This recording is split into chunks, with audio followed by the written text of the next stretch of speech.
pass this time to. Thank you. Pass the time over to you. Okay, good evening, everyone. As William said, I'm Dr. Kandasamy. I'm a senior psychiatrist here at IMH. Just to say a few words about me, I think probably it's better I introduce myself briefly before I start the presentation. I'm originally from India, did my undergraduation in MBBS in India. Then I went to England, actually, to do my psychiatry. So I was living in England from 1996 until 2011, where I actually graduated. I did my post-graduation in psychiatry. So whilst I doing the general psychiatry, I got interested in addictions. Addiction is actually a branch of psychiatry, true. In psychiatry, we have several sub-branches like cardiology, the gastroenterology, urology in medicine. In psychiatry, we have general psychiatry like depression, anxiety sort of treatment. And then we have forensic psychiatry where, people with mental health, when they commit crimes, there is a sub-branch in our psychiatry which looks after the people mainly with mainly who are involved in crimes, due to some underlying mental health issues. And ours is addiction psychiatry. So we handle addiction and other mental health problems as well. So I got special interest in this. And then when an opportunity came in Singapore, I just took the flight and came to Singapore. So since 2011, I've been working here in IMH. I was the head of the addiction department until last month. I just stepped down. Dr. Lambert is a very young, energetic consultant who is now actually taken over my role as a chief now. So I'm just currently working as just a senior consultant. I have, we from NAMS actually have very close working relationship with various community agencies like SANA, SACA, WeCare, and including even prison services for the last, we have made a lot of connections. We made a lot of efforts to get connected, first of all, with all these agencies, which is very important for achieving, effective or positive outcomes for our clients. So I'm probably pretty much, be familiar with, my face may be familiar to many other agencies in the community. So that's about me, lah. Okay, let's start the discussion today. So today I'm going to just simply explain the association between addiction and also the other mental health problems, lah. So I have made some 30 slides. I made it sure that they are very simple slides for you to just go through and read it through. No big jargon, no technical sort of complicated language that I used. There's no big graph or anything, lah. So if you have any problems still to understand, just feel free to intercept and then ask me questions. I'll clarify for you. Okay. Right. I'll just close the video thing. Okay. Just to begin with, I would like to, first of all, explain. People always in the normal conversation say this, addiction, addiction is a mental health. Addiction, how come addiction is in IMH? Then they will always ask me sometimes, oh, you treat addiction, you don't treat depression, something like that. I heard it all the time, this kind of conversations. So just to clarify this, there's no big difference between, there is no such like addiction is separate from other mental health problems, okay, like depression or anxiety. It is very, very similar. It is also a mental health problem, but in a normal, like a colloquial conversation, we always say addiction, but it's actually at the moment, according to our psychiatric terms, it is called substance use disorder or addictive disorder, as you could see in the slide on the left, number 16. So chapter number 16 in DSM-5. So if you look at the other chapters, just before actually I explain the chapters here, let me explain what this DSM-5 is. DSM-5 is like a Bible for us, lah. It is called Diagnostic Statistical Manual. Currently we have the 5th edition. This is a kind of a reference book that we use for diagnosing mental disorders, from anxiety, depression. Someone comes to see me in my clinic. Someone says I'm depressed. So I actually ask questions about, how long, then I look for some other symptoms like, energy, low mood, low, like sleep problem, eating problem, any hopeless ideas about the future. So then I look at my manual here, DSM-5. to see whether whatever the patient said to me fulfill the criteria according to this DSM book. And if it fulfills, then I will say you are depressed. You are clinically depressed. So you have a problem now. You have a mental health problem like depression that needs to be treated. So this is how this book is, being used by mental health professionals. This is, as I said, it's a the reference book for us. We also use this book for medical legal purposes as well. For example, many of the addiction clients, when they get arrested, when they are taken to prison, to the court, I have to actually tell the court that, this person, I need to clarify to the court that, this guy is either a trafficker or he's an addicted person. So I have to actually then produce a report based on this DSM book as well. So this is has got relevance to medical legal purposes as well. This is DSM-5 for you. So this is actually used across the world by all the mental health professionals to make sure that everybody standardize the clinical assessment for addiction and end all the rest of the mental health problems. That's about this DSM-5. There is another book called ICD, International Classification of Diseases also. This is called, current edition is now 11th edition. Sometimes when the Americans say something, the UK people don't follow it. So UK has got this ICD, they don't follow the DSM. They call International Classification of Diseases edition 11, they call it. So that's about these two books. So as you can see on the left side, in this DSM, we have the 20 chapters of mental health problems. It gives this classification. The first chapter is called neurodevelopmental disorders. Neurodevelopmental means, since birth, like if someone born with autism since young, they have some kind of a mental retardation since young. We put those diagnoses, disorders under this chapter 1 called neurodevelopmental disorder. Then chapter 2 is schizophrenia. Schizophrenia means, the people who hear voices, feel paranoid. This illness starts in the teenage years. Until teenage, they will be okay. Then slowly they show decline in the educational performance. They slowly socially isolate and then self-neglect and then start hearing voices, started talking to themselves, feeling like, paranoid about a lot of things. So this is a very, very serious illness, psychotic illness. So these illnesses are put under chapter 2. Similarly, chapter 3 is kind of mood problems. Like someone has got this bipolar, like mania, sometimes like very high mood, elated mood, spending lavishly, money, shouting all the time, talking nonsense, not sleeping well. And then few days later or few weeks later, feeling very down, the opposite side, like sleeping all the time, not showing any interest in anything. This is, we call it bipolar mood disorder. This is also a serious illness. So these are all under chapter 3. But chapter 4 is mainly depression. It's not bipolar like, mania or depression, just only one pole, like unipolar, we call it. Means only depression, like low mood depression. Depression has got many, many types. This depression, like mild depression, moderate depression, and severe depression. There are many other sub-classification in the depression itself. Then chapter 5 is anxiety problem. If you want to know what anxiety also has got many, many types. The common type is called generalized anxiety. Generalized anxiety is like 24/7. Even at home, you can't relax all the time. You always worry about something. It is like saying, like, someone makes a mountain out of a molehill. That kind of analogy people use, Even there is nothing to worry, they will worry. Constantly ruminate. Oh, is that going to go wrong? Something's going to go wrong. They cannot relax. That is called generalized anxiety. Because of this generalized, all the time anxiety, they cannot function very well in life. So this is called the generalized anxiety disorder. Similarly, there are many other types. If you have specific phobia about heights, then it's called fear of heights.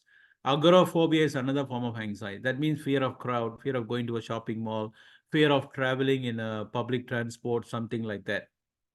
There's something called panic anxiety. Panic means all of a sudden, suddenly, they feel like heart is really beating fast, feel very sweaty, your mouth go dry, suddenly you feel like collapsing on the road. It will last for about 20 minutes, sometimes 10 minutes. And then because of that, they want to get out of the situation very quickly as possible. This is called panic anxiety, like a short, very episodic, like brief kind of anxiety. This can also be very devastating for people. This can come like a bolt out of the blue for no reason. So these kind of illnesses, they are blocked, put under this chapter 5. Similarly, we have OCD. OCD is like, constantly checking, constantly washing your hands due to this fear of contamination. That's called OCD. In Singapore, OCD is one of the top 3 or 4 major mental health problems in Singapore. The first one is probably depression or anxiety. Maybe second is depression. Third is OCD. Fourth common disorder in Singapore is alcohol abuse, believe it or not. A lot of people are actually like, not addiction drinking, just abusive drinking. Yeah, our nation is a nation of cleanliness, right? So you probably will expect people to have a little bit OCD. And then trauma or stress-related disorder like PTSD and all those things. Then there's something called dissociative disorders. I don't want to delve too much on it, So something like that, feeding and eating disorder, like chapter 10, elimination disorders, chapter 11. That means, the bedwetting for kids, it's called elimination disorders. If you have a sleep problem since young, it is booked under chapter 12. If you have a problem with your sexual life, it is a sexual dysfunction disorders under section 13. If you have a gender problem, like a gender dysphoria, like a transgender issues, it is under chapter 14. Similarly, if you have a gambling issue, impulse control problem, like, some people actually pulling their hair for no reason under stress, they call trichotillomania. Some people will be like, I don't know whether you heard about this term called kleptomania. They go and just steal very simple things for no reason. It may not be actually expensive, but they just go and just steal a little bit of a hair clip, a little bit of a toilet roll. They will collect and collect for no reason. There's a bit of a thrill by doing it. So it is actually a disorder, to be honest. It is under impulse control problem. So our addiction is number 16. Similarly, if someone with elderly people at home having memory problem, it is neurocognitive disorder. Number 17 is dementia. Number 18 is personality disorder. Personality disorder means, you are antisocial, ASPD, like most of the time when you see in the prison setting, addiction settings, more often than not, you will see some PD issues, like antisocial means aggressive types. They don't show any remorse, keep on actually doing the same mistake. They don't learn from the mistakes, self-harm themselves, impulsively do a lot of risk-taking behaviors. So this is what you call it antisocial. Similarly, there are many other personality types as well, like anxious types, very dependent personalities. So those things are, classified under this chapter. Then this paraphilic disorder is something called, like sexual offenses, like voyeurism. I don't know if you heard about this. People taking upskirt videos, like people enjoying sexual pleasure by something, not through the normal healthy sexual behavior, like secretly videoing someone. Fetishism is, for example, like getting sexual pleasure out of some non-living objects like slippers or, shoes or some woman's undergarment, something like that. It's all under like paraphilic disorders. There are many other, if we cannot classify, DSM will say comes under other disorders under research. So this is in a nutshell. This is very important. This classification is important. So we use it day in, day out, every time someone actually comes to seek help at IMH. So addiction is, so just to just to clarify once for all, addiction is a mental health disorder. It is under chapter 16. Now, why addiction is a mental health disorder? So in order to say something is a mental health disorder, for example, depression, why we say depression is a mental health disorder? When you say depression is a mental illness, mental illness, if you look at physical illness, why you say something like a physical, like for example, heart attack. Heart attack means physical illness. Why you say it's an illness? Because it affects a physical organ like heart, and there is a blood pipe there. The blood pipe gets blocked. So because of that, heart cannot actually pump, right? Cannot contract. So because of that, heart suddenly stops. And because of that, your heart rate stops, the whole body becomes standstill. So the initial sign would be like a chest pain or something like a sudden sweating, sudden sort of a palpitation kind of things. So there's a change to your physical parameters. So it's changed to the structure of the something abnormal happens in the heart muscle as well, the heart blood pipes as well. So in order to say something is a physical illness, you need to show evidence that there's something pathological happens in the particular organ, and because of that, certain symptoms are manifested, physical symptoms like palpitation, chest pain, and because of that, something dreadful happens to you. You cannot function, you become ill, you suddenly stop functioning. There's a consequence, there's a problem, there's a complication to all these things. That's why you can call it as a disease. Similarly, when you want to say something like mental illness, like depression, what is the difference between depression and normal people? Normal people, if you're normal, it's very difficult to say what is normal, to be honest. But informally, I mean, colloquially, you could say that if someone is normal means, his emotions are okay. He's not going to be unpredictable. He's more like, showing a standard, like consistent emotions in all kind of settings. He's not going to be like a volcano one day and then suddenly, don't show any emotions. He knows how to actually show emotions appropriately given the circumstances. So he knows how to behave in a given circumstance. Like he cannot behave totally inappropriately in a public situation. He can do all kind of things at home, but when it comes to public, he has to show social inhibition. So he has to like think clearly, when it comes to making decisions.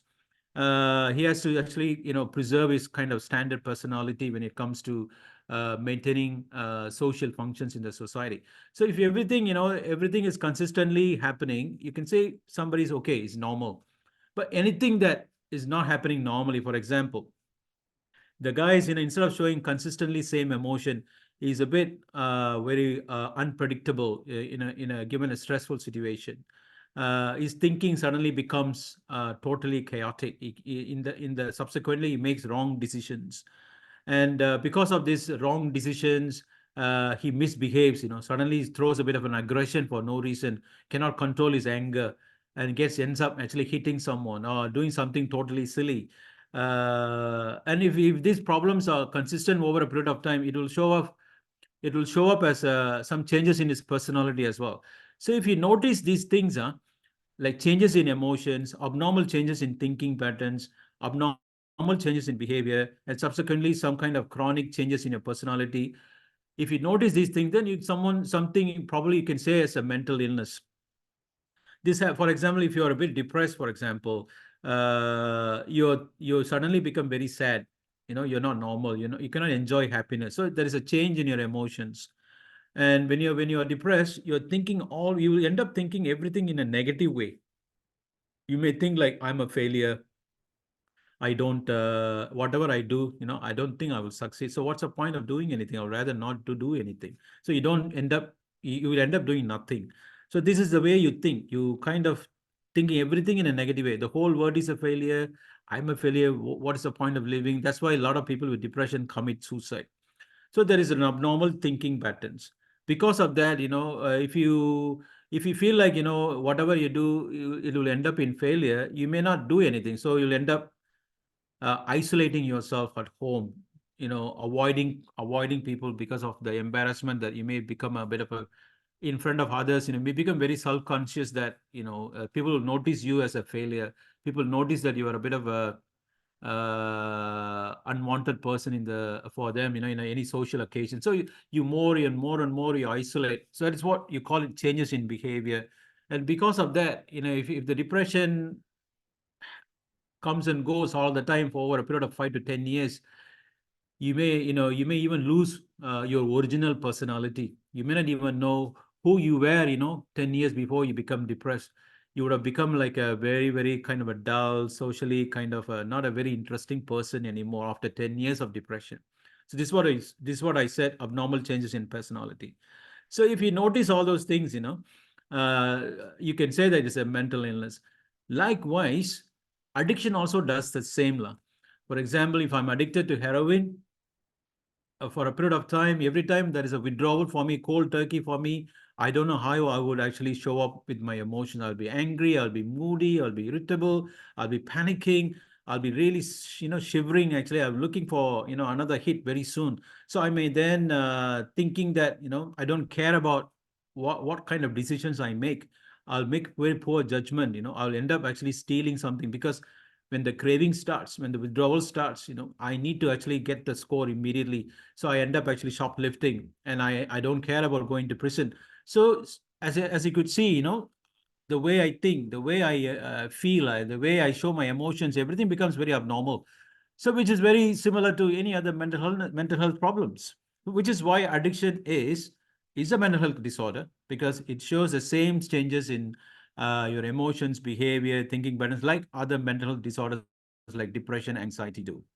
Also, when you look at, like as I explained to you, why these things happen, because of some pathology, like something happens wrong in the heart muscle, like in case of heart attack. When it comes to depression, something happens in your brain. Your certain neurochemicals, become very deficient, like particularly something called serotonin. When it becomes low level in your brain, then you become depressed or anxious. Similarly, that is the reason why your emotions go totally in disarray. Likewise, in addictions, for example, if you take a lot of ice, for example, methamphetamine, it actually makes a mess of the neurotransmitters or neurochemicals in your brain, particularly something called dopamine.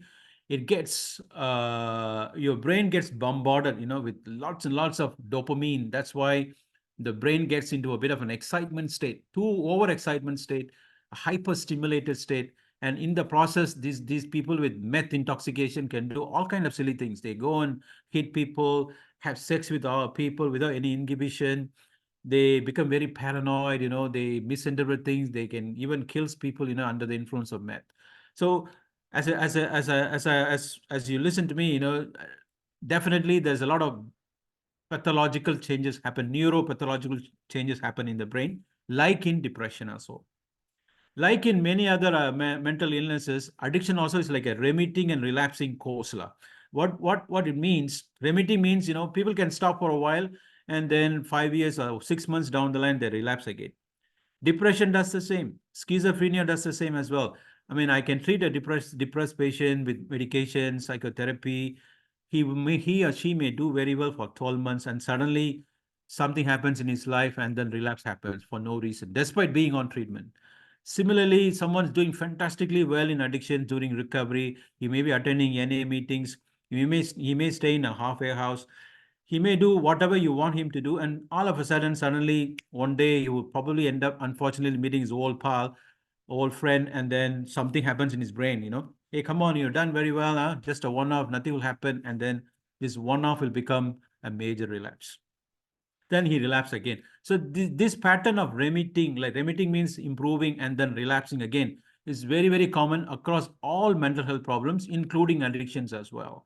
And if you look at why a mental illness happens, what is the underlying reason as to why a mental illness like depression happens, you can always understand using this biopsychosocial factor model. For example, if I'm depressed, the biological reason as to why I'm depressed could be I may be genetically vulnerable to become depressed. How do I know that I'm genetically vulnerable? I may look at some other person in my family got depression, then I have a high chance of developing depression as well. That means a family history of mental health problem is indirectly an evidence to say that I'm genetically vulnerable to become depressed too. Likewise, addiction also, if there is a strong addiction in the family, there's a genetic vulnerability for you to become addicted as well. Like, this is a biological reason. What is the underlying psychological reason for to become depressed? Like, since young, you have a low self-esteem. If you have since young, you have always have this poor temperament, poor coping skills.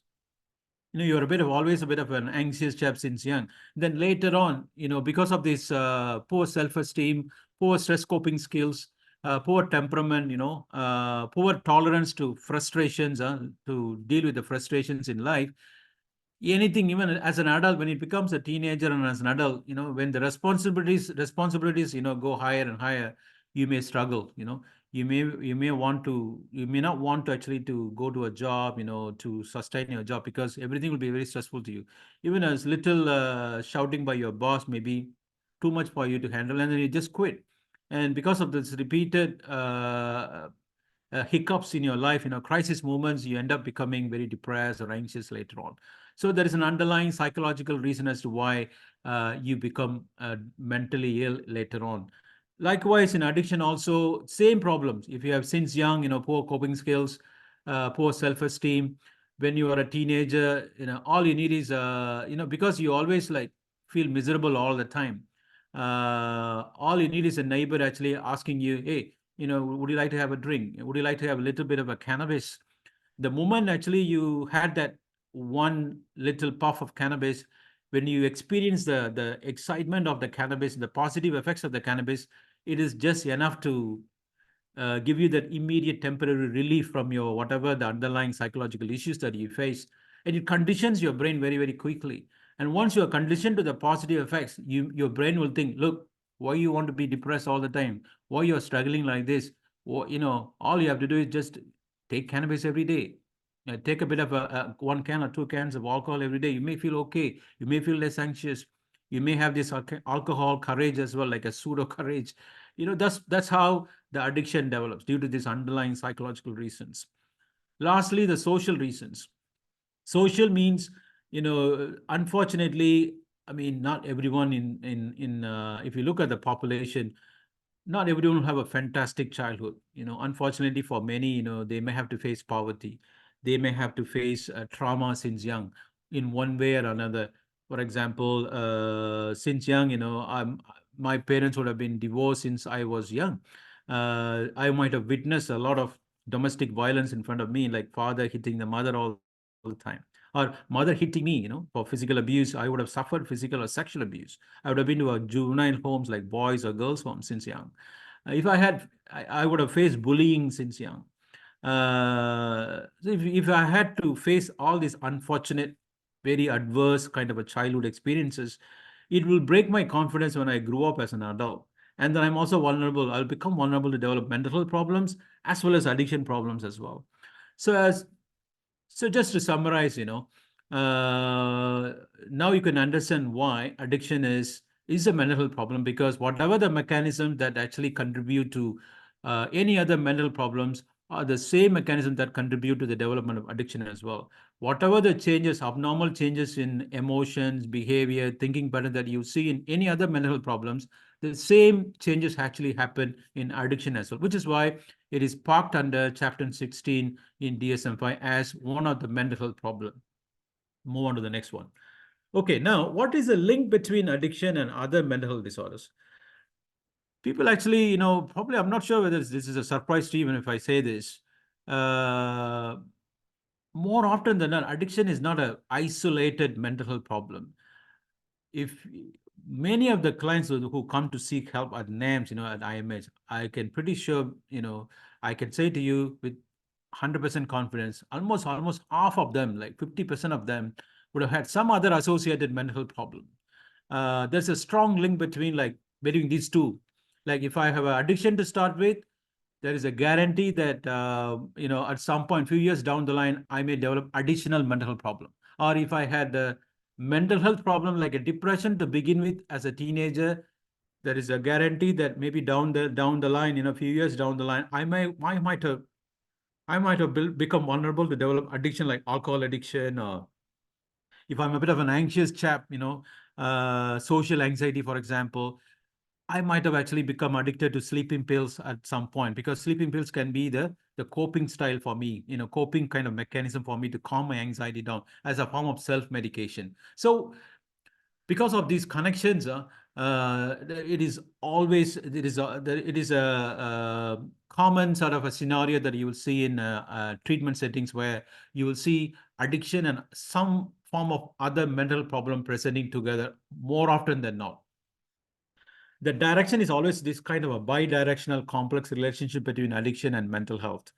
Like, mental health problem can increase the risk of addiction, or the vice versa.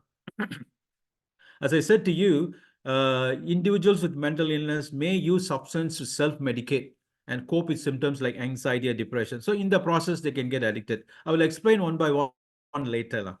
Likewise, addiction also can worsen the mental health problem. I will explain later all these, these statements. Addiction, and as I just explained to you, they share the same brain chemistry issues, the messed up brain chemistry. It is the same in addiction and other mental health problems as well, like as I mentioned to you in the previous slide. Also, addiction and mental health, share the same problems, like, relationship problems, when it comes to job problems, some other poverty or financial issues. I have seen, very, very similar. I don't see any big difference when it comes to seeing the social complications of someone who's addicted or someone who's very depressed. If I'm depressed, I'm more likely to lose a job. If I'm addicted to alcohol, I'm more likely to lose a job.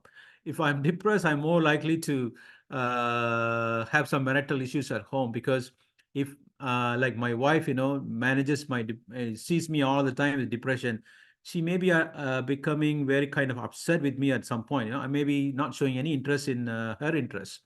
I may be not going with her to the supermarket. I may say no to sex at night. I may not actually show attention to kids actually as a father. So as a result, I may face a lot of marital issues. Similarly, if I'm a heroin addict, at some point the whole family will just desert you as well. So as you could see, the problems are very, very similar as well. So again, whether it's a mental health problem or for addiction problem, the same vicious cycle that you will see.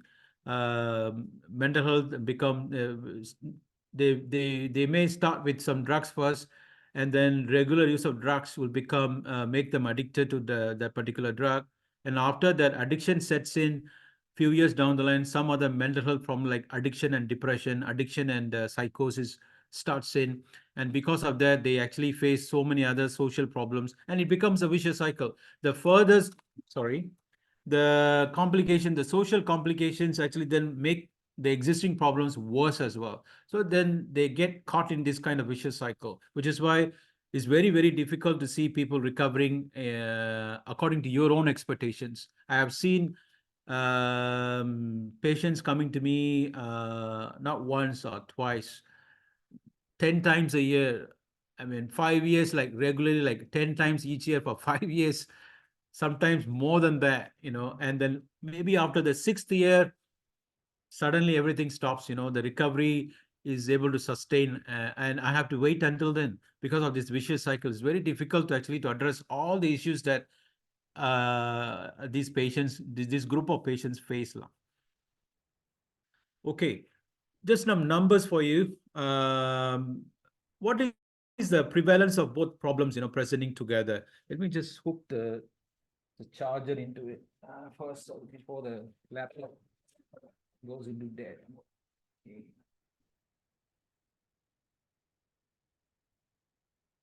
Okay, when you look at the prevalence of addiction and mental health problems together worldwide, so these are the numbers mainly from America, basically, because in Singapore we never had a proper study done in Singapore, mainly because I wouldn't. It's a very sensitive thing. I shouldn't say that, because it's not easy, because it's a public issue, public health issue. It's a very sensitive issue. So sometimes, this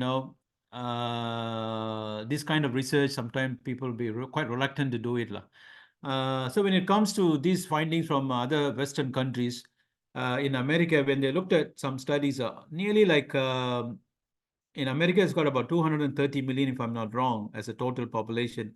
Nearly 8 million adults have some kind of mental health and addiction together. But this doesn't mean that one caused the other, because it can be difficult to determine which came first. This is always, the causality can be very difficult to find, when it comes to addiction and mental health presenting together.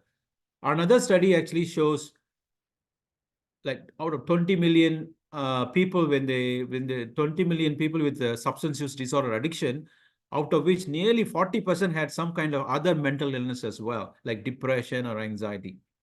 In another study, this is the other way around. When they looked at mental illness population, like, mentally unwell patients, like 42 million adults, out of which nearly 20% had addiction problems. So whatever the way they looked at it, there's a high presence of, either the mental health or a substance use problem in this particular group of patients. So it's easy to summarize, and it is true that, nearly, it's okay to say this, nearly half of our clients, with the diagnosed mental health issue will also struggle with some kind of addiction and vice versa, according to the study findings, which is why recognizing a mental health problem in an addiction patient is very, very important. Unless you are like, you know how to do it, unless you got some training, more often than not, the comorbid, the co-occurring mental health issue can be missed, can go missing, for to be diagnosed for a long period of time before someone picks it up. By the time it will be too late. Some kind of serious complications would have actually happened by then. Yeah, this is what I was trying to say. Although there's a strong link between these two, and more often you will see always like addiction patients presenting with some form of mental health problems. Despite that, it's still not easy actually to find what started first. Because these first, number one, these patients will never allow you to have that kind of a period of being sober or clean from drugs to actually to determine whether there's any underlying anxiety or depression emerge. These guys will always be taking something, always be relapsing. So we cannot keep them in the hospital for long to actually to assess these things properly. So which is why establishing causality or which way it started, what is the direction? The mental health problem started first or addiction started first is not that easy. Even sometimes, it need not be a full-blown diagnosis. In many of these addiction patients, for example, heroin addicts or polysubstance addicts, they need not be fully clinically depressed or anxious. Most of the time, they may have some form of subclinical symptoms, not necessarily reach the level of a threshold to actually say, yeah, they got depression. They have some kind of subclinical symptoms all the time. So these symptoms are just enough to actually to make them in the whole habit of using drugs all the time as well. Yeah, so it's always a complicated sort of a situation with these people to clearly understand the what caused first, what started first in this group of patients. Okay. So far, we looked at the prevalence, why there is a link, why addiction is a mental health problem, all those stuff. Now, why addiction always, like as I mentioned in the previous slide, almost half of the addiction clients will always have one way or another some form of mental health problem. Why there is this strong association between addiction and other mental health? Just actually touched upon this number one reason, common risk factors. When you look at why these are always present together, like for example, if I'm an alcoholic, I'm more often than not likely to be depressed or anxious at some point as well. Because whether it's addiction or whether it's depression or anxiety problem, all these three things are, we may share all these three things may share the common risk factors genetically as well. The same genes, which would have made someone vulnerable for addiction, would have made vulnerable the same person to develop mental health problems as well. That's what we call it common risk factor from a genetic point of view. When I say genetic means it's not like one gene. It is a interaction between many genes in our system, in our body that actually make someone vulnerable. If you ask me what kind of genes could be involved in this kind of, underlying risk factors, for example, if some people can be a little bit, as you could see, you may be a little bit more impulsive than you. They may be more risk-taking than you. If someone likes a group, if you go in a group to, for example, somewhere, some kind of exotic place, probably, like our Genting, for example, some people will be just, as soon as they actually put the bag, they'll just go to the casino. Some people don't go to the casino, just go to the restaurant and actually have some food.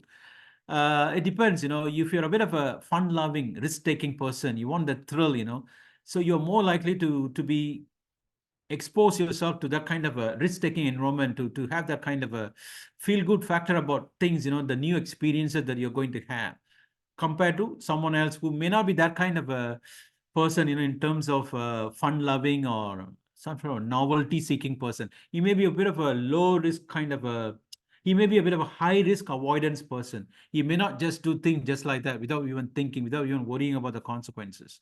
So these kind of personality traits, in people can be determined by your underlying genes to a certain extent. Of course, genes alone cannot explain these personality traits, but recent research have clearly shown that genes do play a role.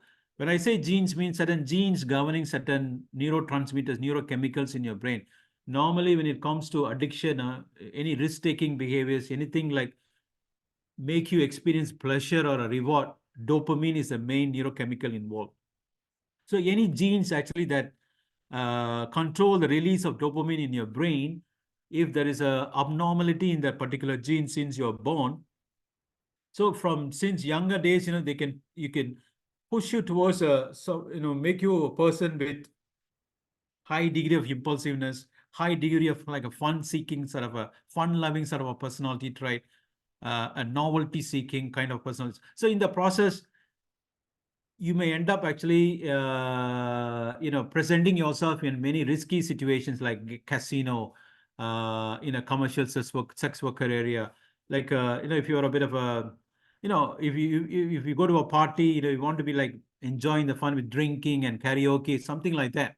So in the process, once you get into this kind of situation because of your underlying genetic vulnerability, along the way at some point, because of this repeated exposure to these risky environments, because of your underlying this impulsive trait governed by your underlying genes, you are more likely than someone else without those genetic vulnerability to develop addiction.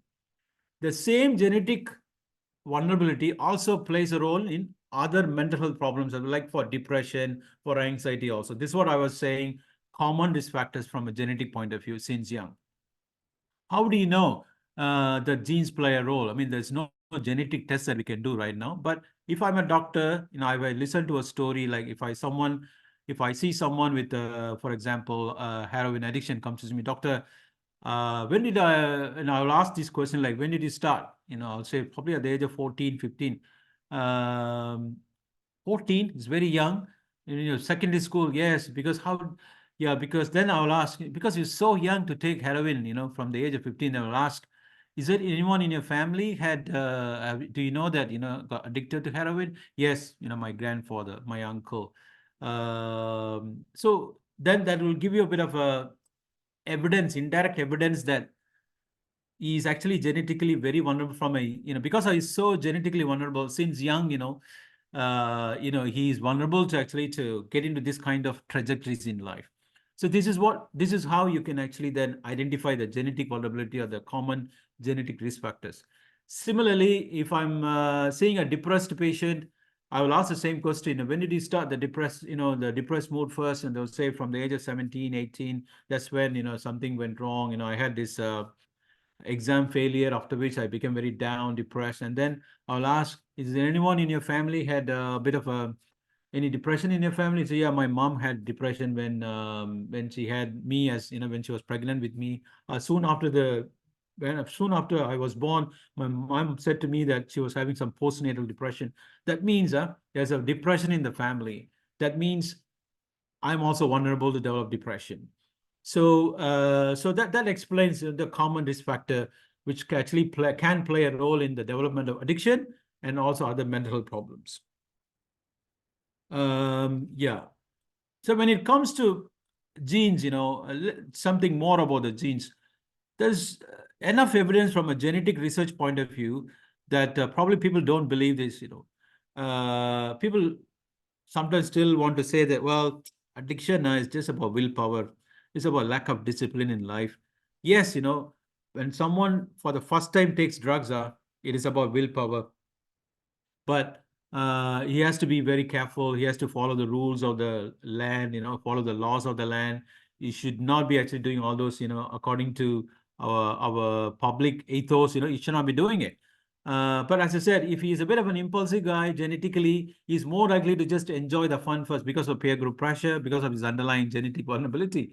And once it is done, like many, many times, suddenly at some point he becomes very, very addicted. Addicted means the difference between someone recreationally using drugs and someone is addicted means addiction means it's a compulsive habit. He has to take it every day. If he doesn't take it, he will develop withdrawal symptoms. If he also takes more and more actually to get the same effect, which we call it tolerance. Like one puff a day will become two puffs a day. Like one joint a day will become 4 or 5 joints a day. If it is alcohol, like one glass of wine become a bottle of wine after 1 or 2 years. That means tolerance.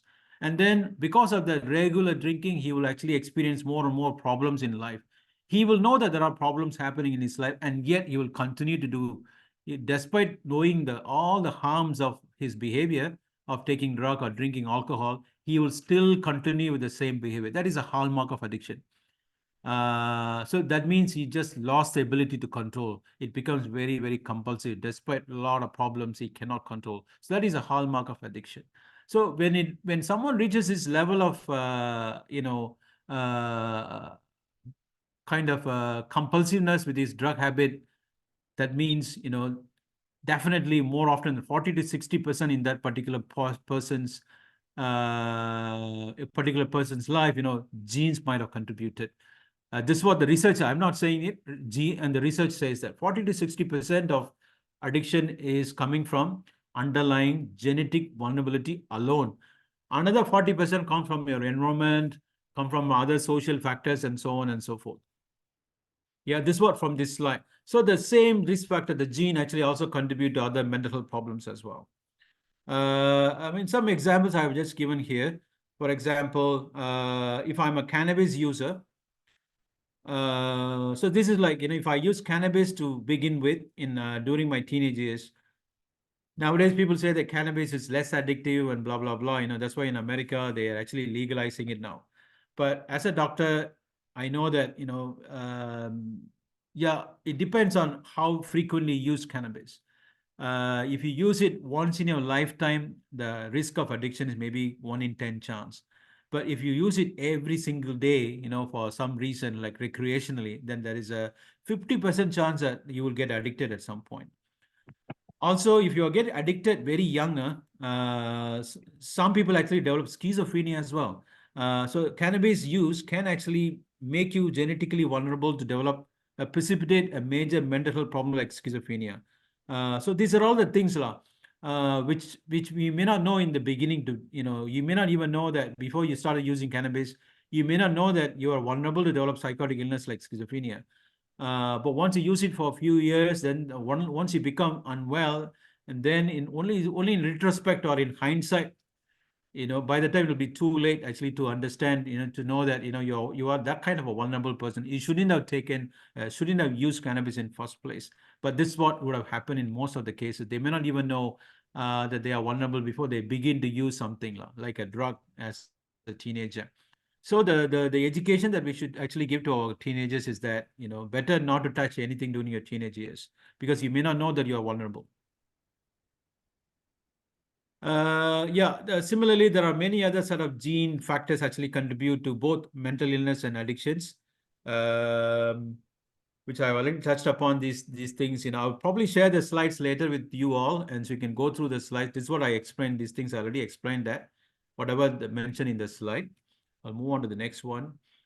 Okay, so far I said genes. There's something called epigenetics as well. This is a new kind of area of research that people are interested now. Nowadays, people always say that in the past, everything is a gene. Okay, something genetic. But now people are saying, stop saying everything is genetic. Now they're saying something is epigenetic. What it means is this. Genes may be okay, but every gene is surrounded by an environment inside the cell, our cell, right? The unit of our whole body cycle, like, the micro cell, right? So the gene is surrounded by this cell environment. If anything happens in this cell environment, can actually either switch off that particular gene or make it very, very active. And this particular internal cell environment can be affected by the physical environment that we all face in our life. For example, if everything is okay when you're a child, you have a fantastic parents, you went to a nice school, your PSL is great, you had nice friends, your mom and dad looked after you very well. So this environment, the physical environment that you actually had been exposed to, will have a nice little smooth kind of interaction with the cell environment. That means, if you have a vulnerable gene, actually, it will actually remain dormant. It won't be switched on. However, like, unfortunately, the physical environment since young was terrible. Like, you had faced some trauma, marital breakdown in your parents. You had been abused. You had been traumatized due to some reasons. This abnormal environment actually can make a lot of changes in this internal cell environment. And these internal changes in the cell environment can actually switch on this vulnerability gene. Once the vulnerability gene is switched on, and then, it can cause mental health problems, you can cause addictions, and so on and so forth. So nowadays people are saying that this is more important than genetic causes, and people now, begin to understand that, that these epigenetic mechanisms can be altered by changing the physical environment as well, which is why, if you had noticed a young kid going through all this kind of trauma as a neighbor or as a professional, if you see that happening in your community somewhere, you should actually try to do something actually to get right help for this particular family or particular kid. Because, as I said, these epigenetic mechanisms can be changed, can be modified. If all of a sudden that particular kids, this so bad environment can be changed into a nice, much better environment by like fostering the kid by someone, one of the grandmother actually looking after the kid, just to remove the kid from that very bad environment, can make a lot of changes to this internal cell environment, this epigenetic environment. And in a way, then it can essentially switch off those vulnerability genes as well. So there is a role for, doing such preventative actions to change the physical environment to minimize the risk of developing mental health problems or addiction in the future. This is what they say is epigenetic mechanism. Now, a lot of people are actually doing a lot of research on this epigenetics. So this is something to look into in the future.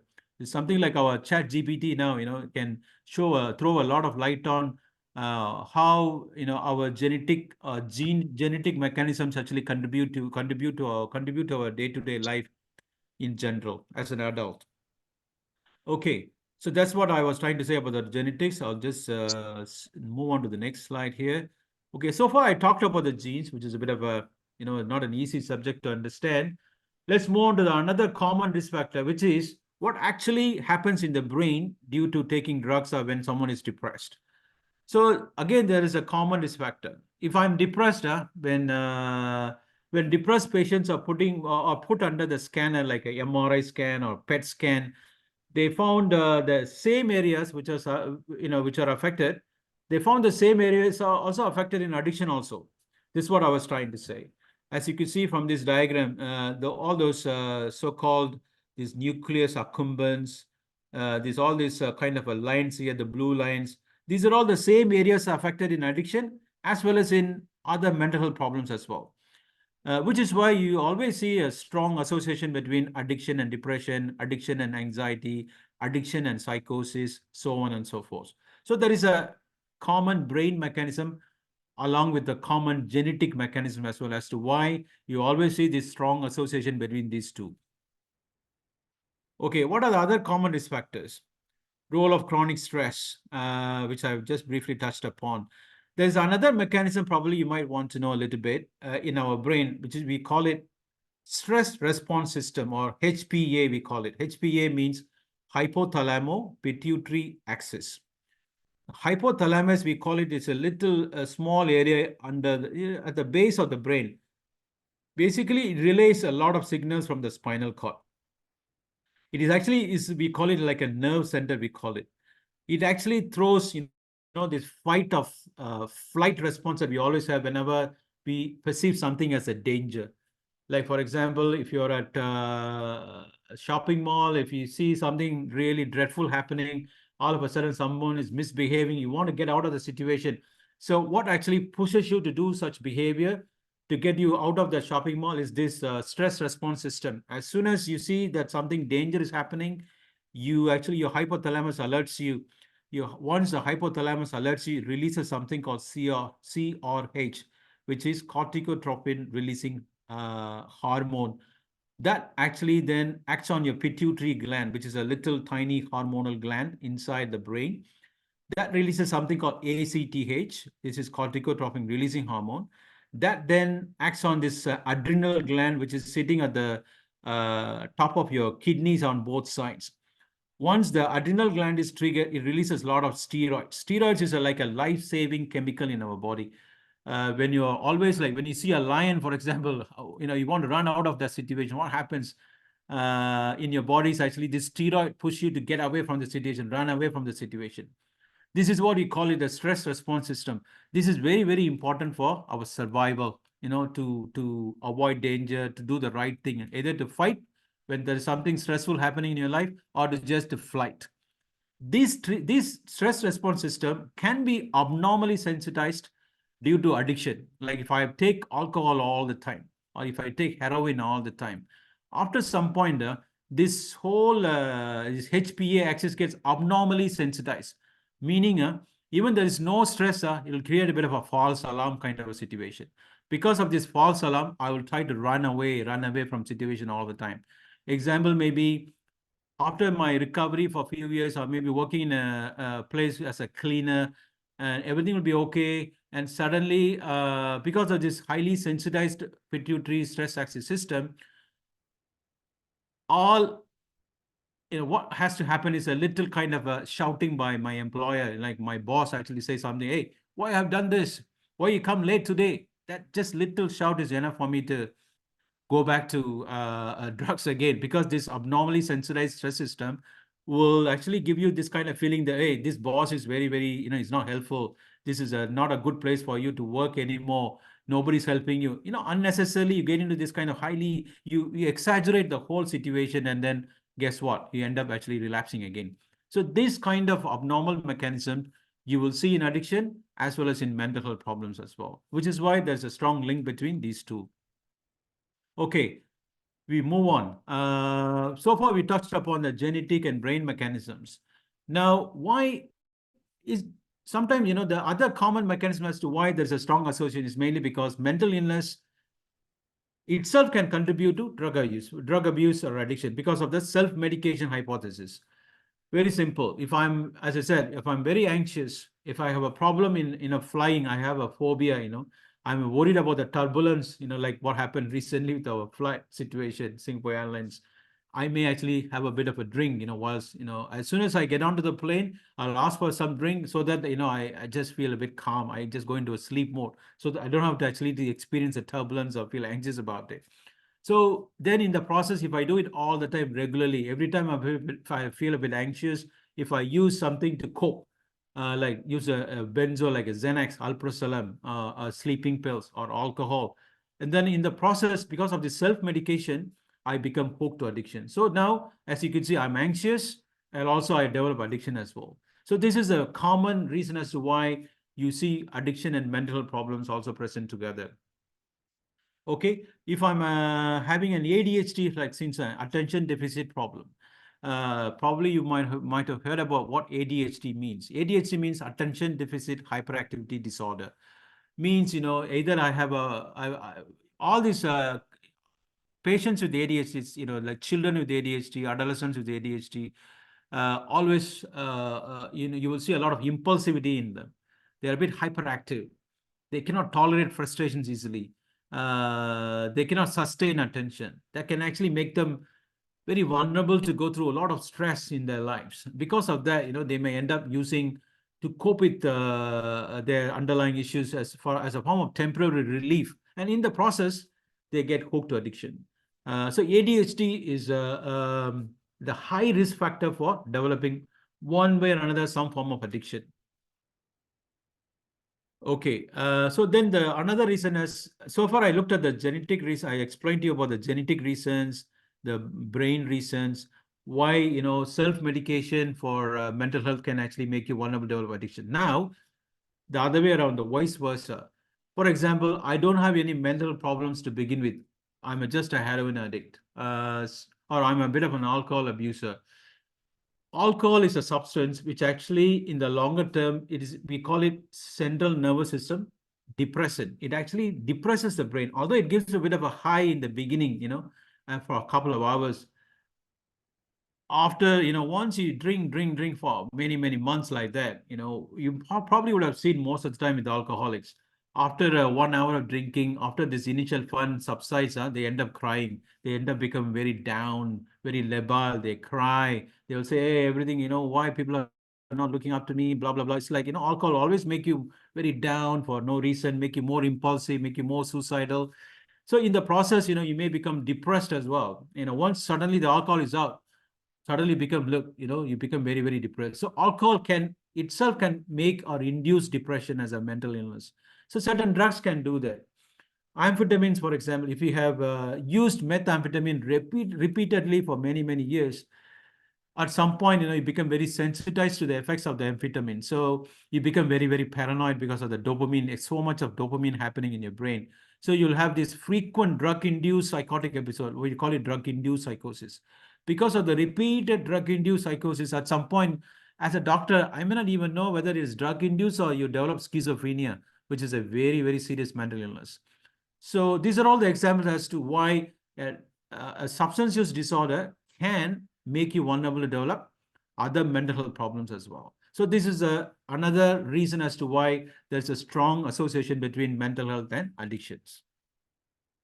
Okay, so far I explained why there is a strong link and all those things. Now let me just look at what are the common mental health problems that you will see in addiction. I talked about anxiety, which is very, very common. One of the number one sort of mental health problem that you see in addiction. 38% of the patients at any one time with addictions will have some kind of anxiety, either panic anxiety or generalized anxiety. When it comes to mood problems, depression is the kind of a number one mood problem that you will see in addiction patients. Psychotic disorders, schizophrenia, also can be associated with addiction as well for 17% of them. And other important problem is the PD, like personality problem. And like I said, ASPD, antisocial personality or borderline personality. I don't know whether you heard the term borderline personality. We call it BPD. BPD means they're emotionally very, very unstable. This is a female version of the ASPD in males, in a way. The main difference is ASPD will be having a lot of aggression, mood swings, impulsivity. BPD also having a lot of mood swings and impulsivity, but maybe not that aggression. Well, the rest of the characters will be very, very similar. In addition to it, BPD patients will have this repeated self-harm attempts, repeated suicidal attempts. They have this fear of abandonment that, everybody leaves them. They will always think everything in a black and white. There's no gray area whenever, when they try to analyze a situation. Either you're a good person or a bad person. You're a good husband or a bad husband. You're a good brother or a bad brother. A good doctor or a bad doctor. That's how they always see it. And because of that, they will have a lot of problems. They cannot manage day-to-day crises very well. So guess what? They end up self-harming. They end up in a hospital all the time. So these kind of borderline patients, we call it borderline personality disorder patients, are highly vulnerable because of these impulsive traits, impulsive mood swings, are highly vulnerable to develop addictions as well. All kind of addictions, sleeping pills, alcohol abuse, and so on and so forth. So these are all the 4 kind of common mental health problems that you will see in addictions. Okay, another important problem, as I just touched upon, is ADHD.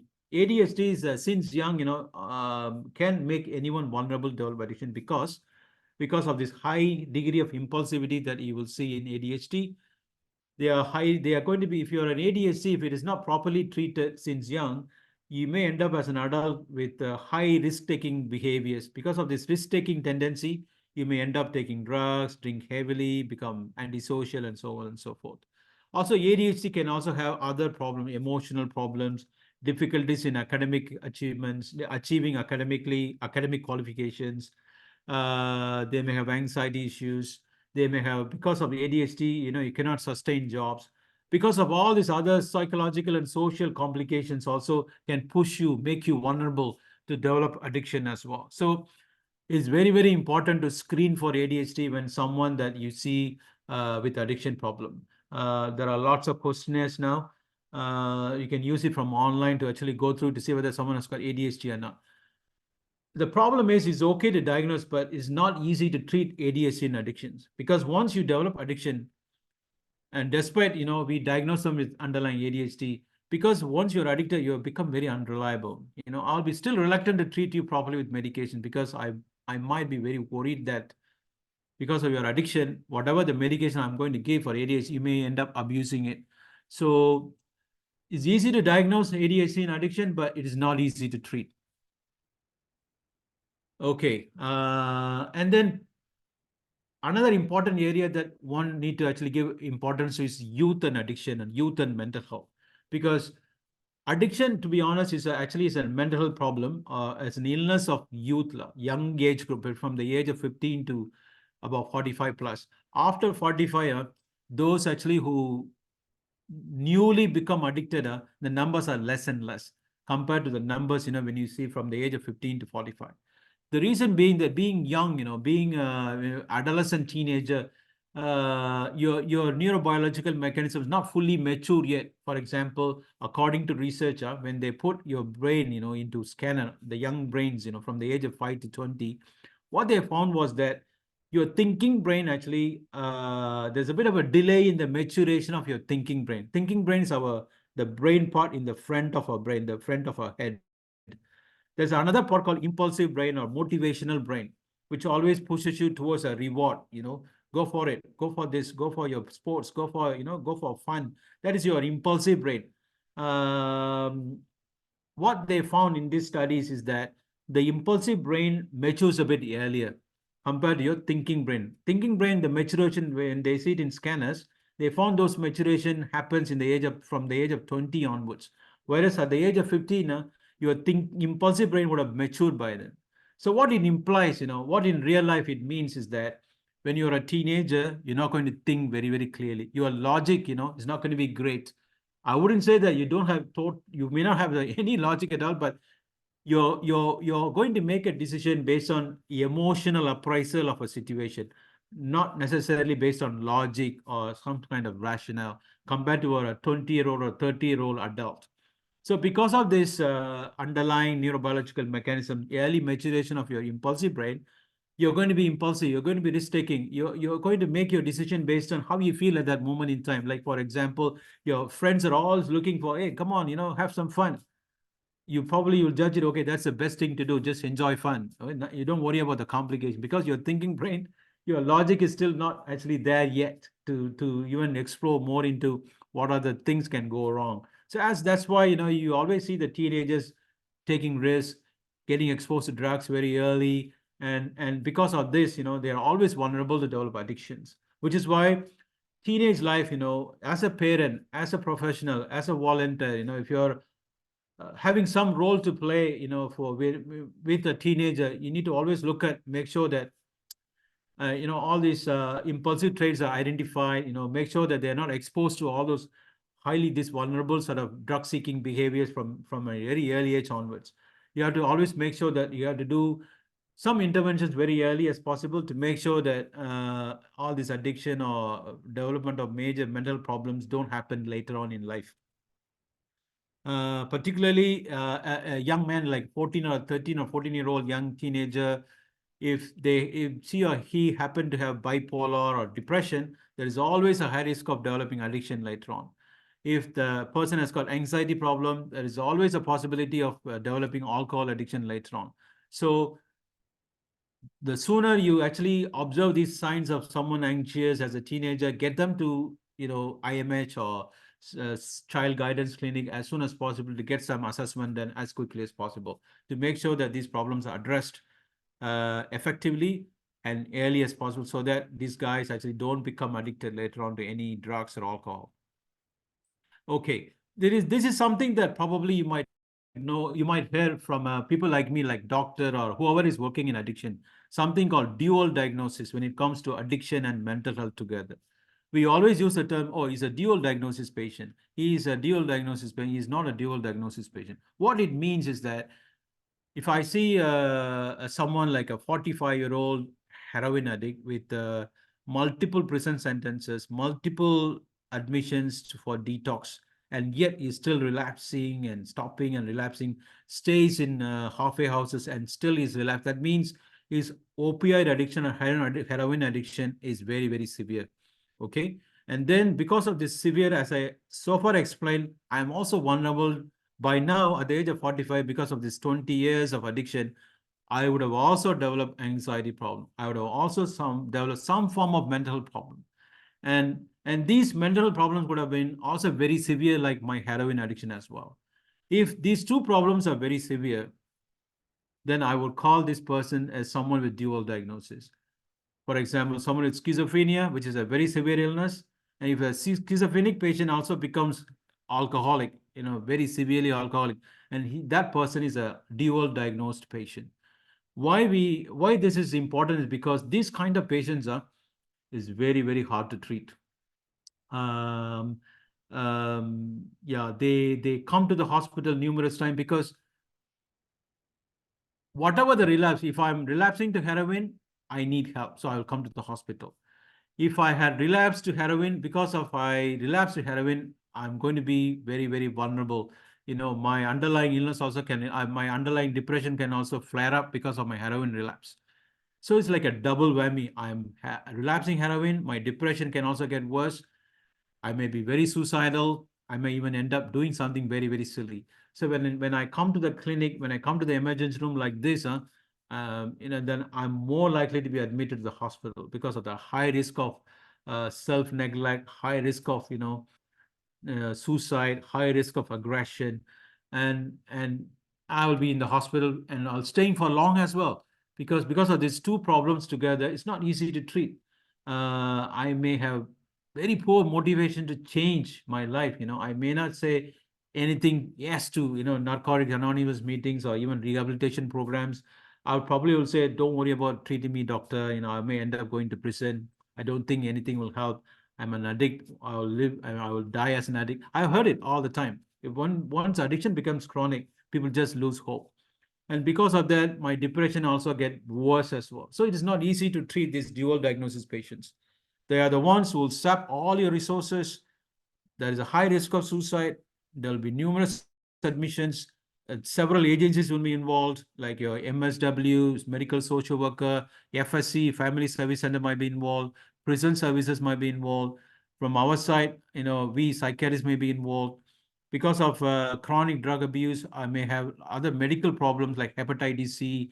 So some medical agencies might be involved. So as you could see, these are all one of the tougher group of mentally unwell patients to treat for us as a psychiatric fraternity. So if you work in IMH, whether you work in the IMH emergency room in our addictions or mental health setting, every day you will see at least 20 to 30% of our patients will be belonging to this dual diagnosis group. Okay, so now, okay, very simple few things before I finish, a couple of slides, that's all. How do you treat assessment and diagnosis? As I explained so far, because of these two problems together, it is not easy to treat. It is not even easy to assess. It's not easy to disentangle, what caused what, which started first. So you would probably require a lot of patience. I would say comprehensive assessment has to be done. I can't just simply with one sitting, one-to-one sitting with the client, I can do everything fantastic. I wouldn't say that. I may have to admit this person. I may have to see it a few times to assess the whole nature of entire, the nature of all the problems together. To get a grip of this, I may have to do series of assessments, few admissions. I may have to get a lot of corroborative information from whoever actually knows the patient very well, from a prison agency, FSC people, social workers in the community, we care, halfway house people, family members, to get a grip of what is the underlying crux of the matter for these patients. So it is not easy. So comprehensive assessment has to be done. Better to be trained in this area, otherwise it's not easy to do assessments. As I said, they may have to be admitted, they may have to be sober or clean from using drugs for a period of time to see the underlying other mental health problem. Otherwise, if they are on drugs all the time, they are drinking all the time, it is not easy to diagnose other mental health problems. So more often than not, when it comes to assessing this addiction and mental health problems or dual diagnosis patients together, more often than not, we admit them and assess them. We won't just, do assessments in the outpatient setting. Okay, how do you treat them? Like comprehensive assessment, I would use the word integrated treatment. Because of these multiple layers of problem they face, your treatment also has to be integrated with many treatment services. Means, all the organization, whatever the organization is providing some sort of support for this person, has to be involved in the treatment process. Because of homelessness, or because of physical health problem, legal issues. So you have to actually liaise with many agencies to get the treatment right. Not only the involvement, the communication has to be the key. The problem is, yes, a lot of agents might be still involved, but nobody will be talking to each other. More often than not, this is the case that I have seen most of the time. It's not easy. On paper, yes, you can say that, yeah, you have to all work together. But when it comes to in real life scenario, if I ask for, okay, if I need to actually liaise with an agency, I have to send an email first. And then, it takes some time for the person to reply to me. And they will say, sorry, this is not our criteria, so we cannot do this.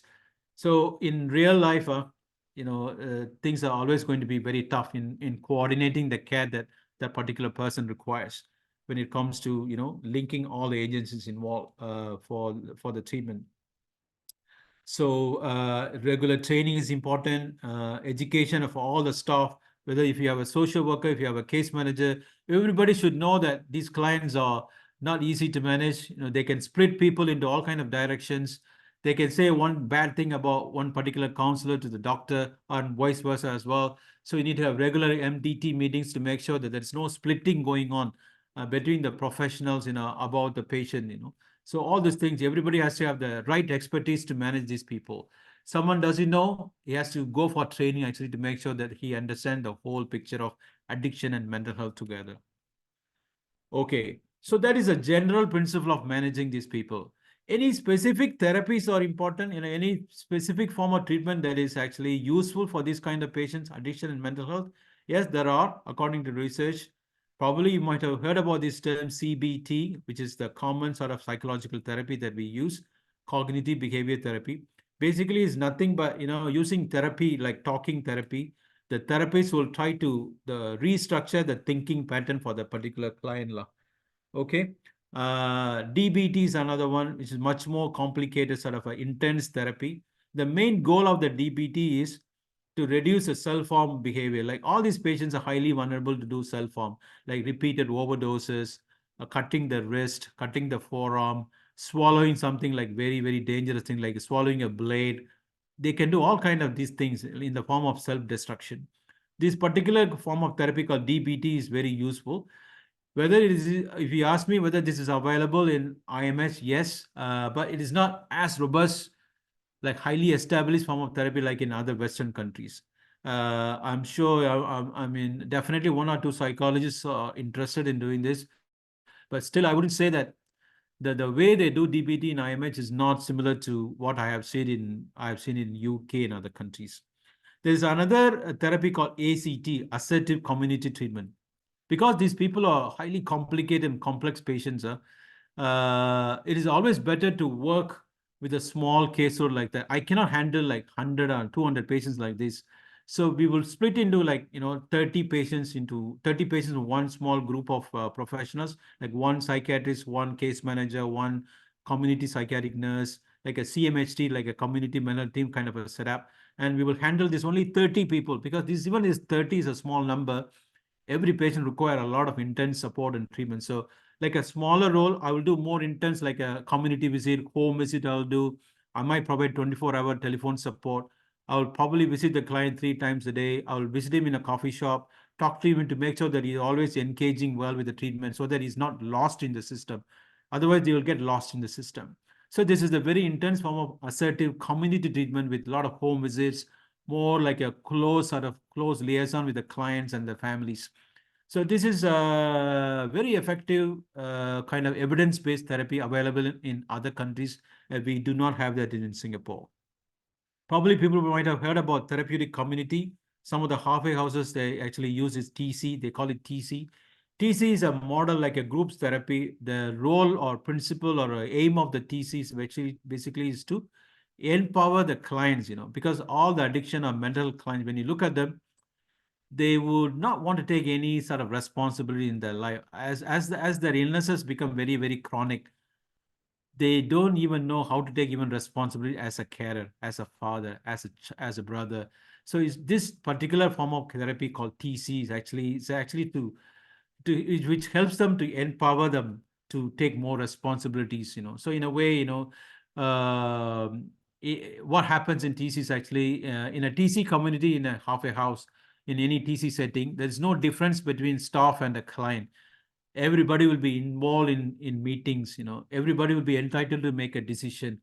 in a way, it helps them, the clients, to be more empowered, more responsible. So this is the principle. This is a fantastic model, but this has been there since the 1970s. This has been tried in prison settings and many other settings. But unfortunately, this is a kind of a dying art now. I was aware that this was practiced in Petapis, like halfway house, but I'm not sure whether this is still being practiced, because it's not easy for everyone to do this unless there is a dedicated group of people, actually staff, actually, who are trained very well to do this with the clients. Otherwise, TC may fail now. Okay, there are other forms of therapy like contingency management, which is nothing but, because these clients are highly disengaging group of clients, by rewarding them, look, rewarding them with some kind of vouchers, like, hey, if you come for your appointment today, I'll give you a $5 voucher, like a fair price voucher, and then they will come.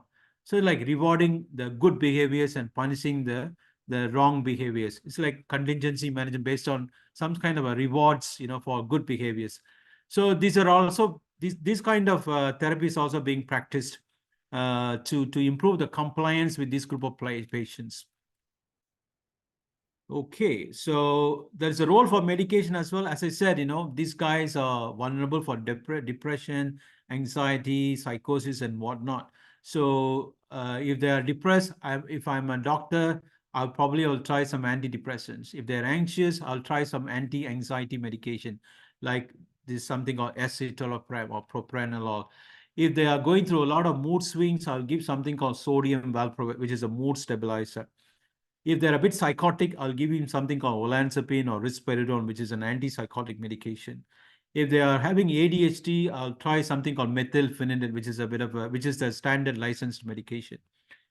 If these guys are having a long-standing problem, they're not really, for example, someone has got a lot of aggression, a lot of antisocial behavior.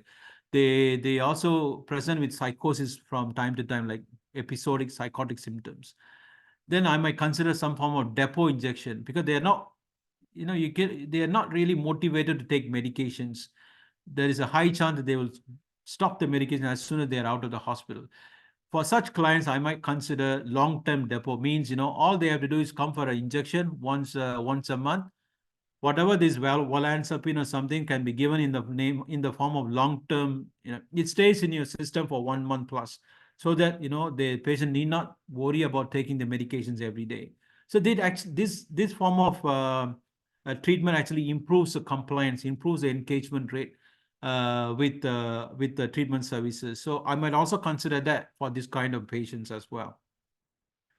Okay. But despite all these problems, still is not easy. Many of them still, I mean, if you ask me, are these people are really more and more people are seeking help? The answer is still no. Mainly because many of them may not be able to still afford, because they may not have the CPF. They may not even know that, if they had to stay in the hospital for a long period of time, they may have to actually pay a lot of money, right? If they don't have CPF, they may be quite reluctant to actually ask for money from the family members, CPF, whatever, to spend, for them as well. So they may be kind of, they may not even know that there is a help available, like Medifund or something.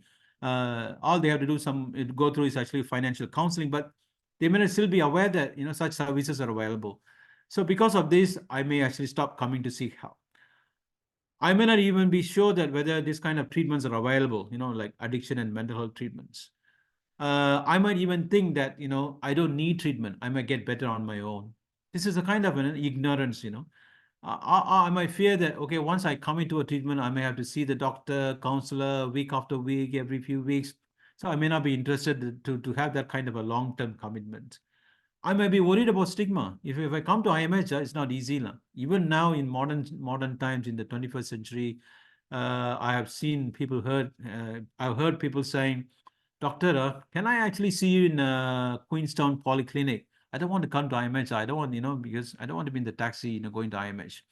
So still stigma actually stop people from seeking help for mental health.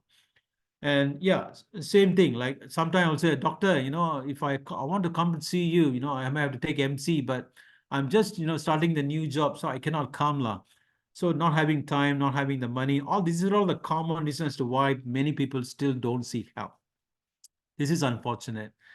Also, there are other barriers as well. Like one way, the previous slide, I talked about the reasons for mental illness people, why they don't want to seek help. This is the same reason actually as to why addiction clients also don't want to seek help, for the same reasons as well. Not ready to stop using.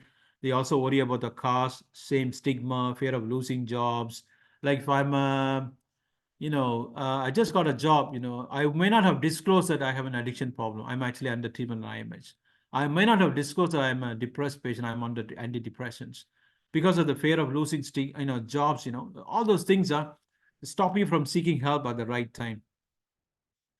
Okay, so there's some data because of all these barriers are I mean, just to summarize this with one statement from this slide, very few actually, if you look at who actually seek help, less than 50% will seek help either for their addiction or mental health.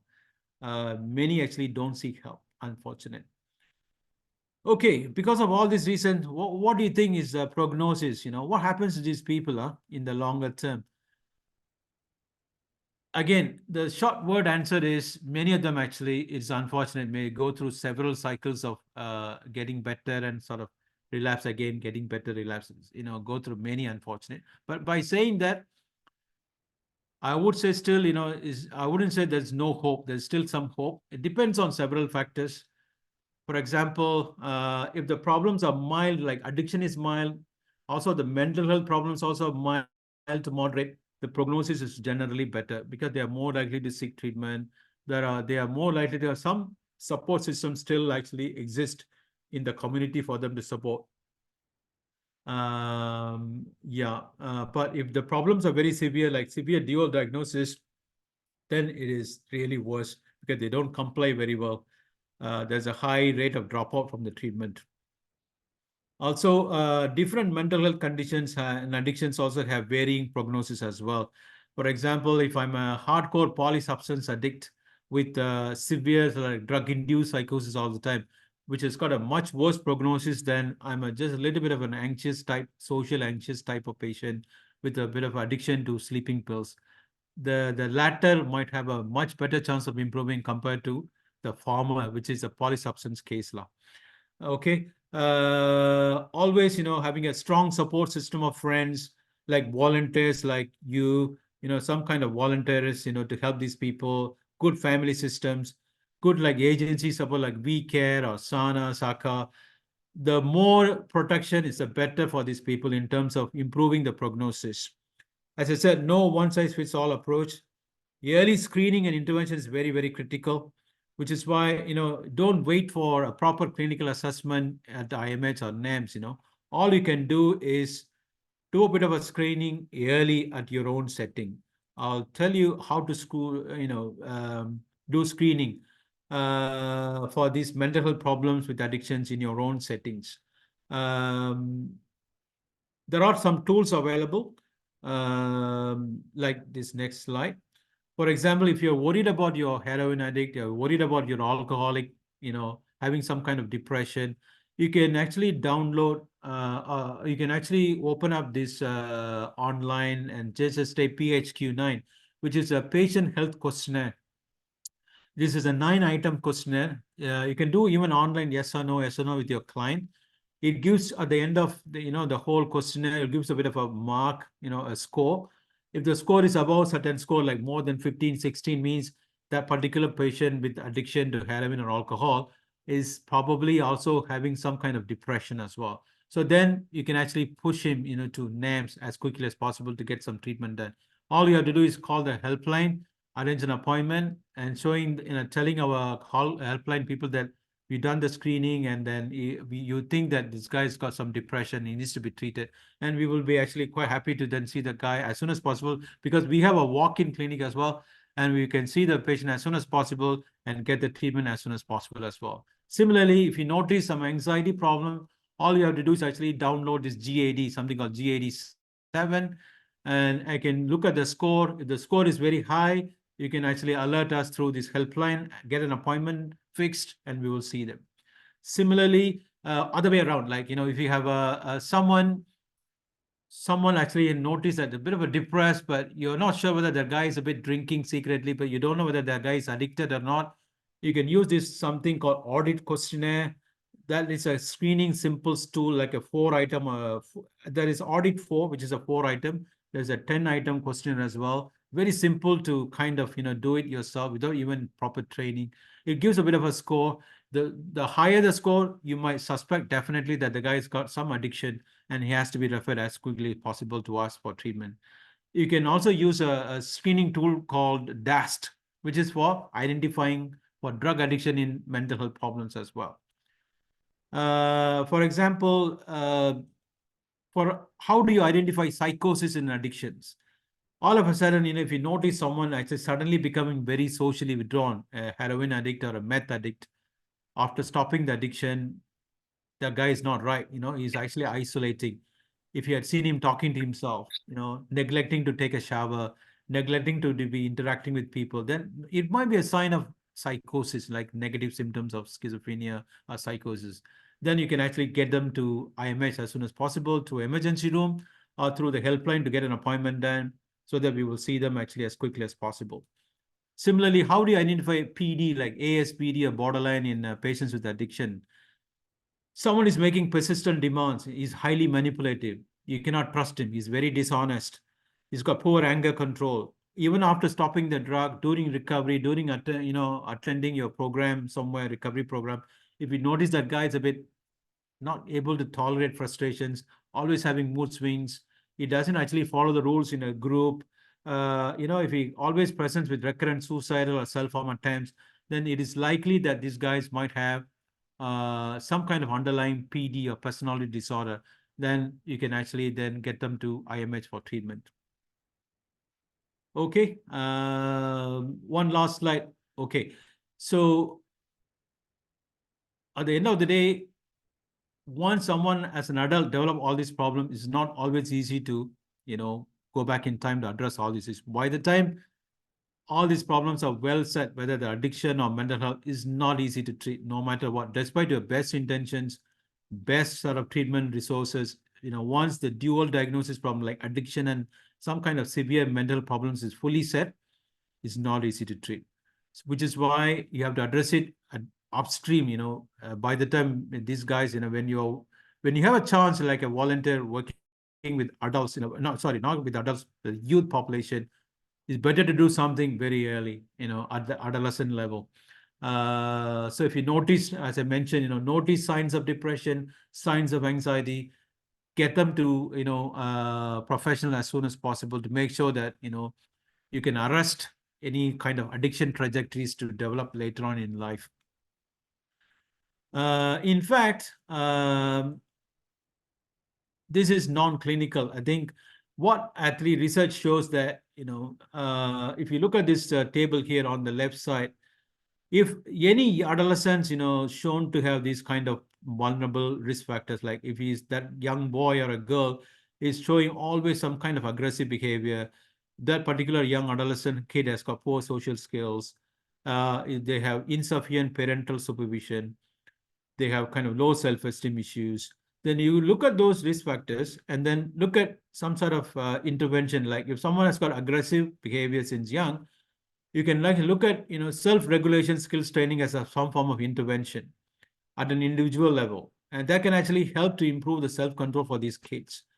And this kind of very focused, localized, targeted intervention at FSC level can actually do wonders actually to prevent addiction development or development of mental health problems later on in life. This kind of interventions can be done like social skills training, resilience, how to improve resilience in young kids training. For example, some parents lack the parental skills, you can actually teach them how to be a good parent as well. So these kind of things can be done at the community level through FSC or through some kind of social service, NC, NP, NCSS, and even like MSF, like at ministry level through some policy measures. But this will require, again, a lot of intense work, a lot of lobbying, training. You need to get all these resources available in the community. But this kind of work, is very, very fruitful. You can show a lot of, benefits, because if you do these things, you can always, there's a high chance of arresting all those negative trajectories of addiction, mental health problems developing later on in life. So just to summarize, addiction is a mental health problem. Addiction involves a lot of changes in the brain, which is also very similar to brain changes in other mental health problems. The connection between addiction and mental is very complex. Like I said, genes can contribute, epigenetic mechanisms can contribute. Mental health problem itself can contribute to addiction, like in the form of self-medication hypothesis, and also vice versa as well. It's not easy to diagnose. It's not easy to find the causality of which started first in this kind of group of patients. You need to know what dual diagnosis is, because dual diagnosis patients are highly complex patients, require a lot of resources. Screening is very important because of, is the longer these problems, it goes in, the higher the chance that, the prognosis can be worse. So it's always screening. It is always important to screen these patients very early, to do something from a preventative point of view to arrest all the negative trajectories in life, to develop in life later. So early detection is the key. Treatment is available in NAMS. We have a multidisciplinary team. All our work, actually, we focus on addiction. We also focus on dual diagnosis in our department. All our counselors are trained in dual diagnosis as well. So, without any hesitation, if you're not sure about it, if you notice some kind of addiction and mental health problem together, any one of the clients that you are involved with, all you have to do is call a helpline and then get an appointment done with us, so that we will actually take over the care. So that's what I would like to say. Thanks for listening. So I'm sorry that it took a bit of a while. It's a long presentation. Thank you. Really thanks, Dr. Kandasamy. I mean, I thought in such a short time you have actually packed so much information, and for Okay. me, actually, I have much better understanding of addiction, and I can see how complex is it, and how actually you're talking about biopsychosocial model and how the examples you give helps me understand how this actually interacts. All right. Actually, there's a question also. I mean, just like I mentioned, you'll be sharing the slides, is it? So you I can, can send the slides to you so that you can have a look at it. But I mean, feel free to ask any questions now. Any questions, I'll try to yeah. answer. Okay. So any questions at this point of time? You can key in the chat, or if not, you can actually just speak up. I think people can actually follow me. Is that right? Anything? Yeah. Okay. I would like to ask. I think there's a word called, I think, ZAP in one of the slides. What does it mean? May I know? Oh, SAP. Okay. Okay. Yeah. Yes. Basically, I said, I mean, they exploit all your resources, lah. Means, you because of complex problem they face, it's time consuming, resource consuming. They will require multiple admissions, counselor will be involved, social worker will be involved. That's what that they will just, you will become, like busted with all your resources. You will just end up thinking what you should do next. You just run out of ideas.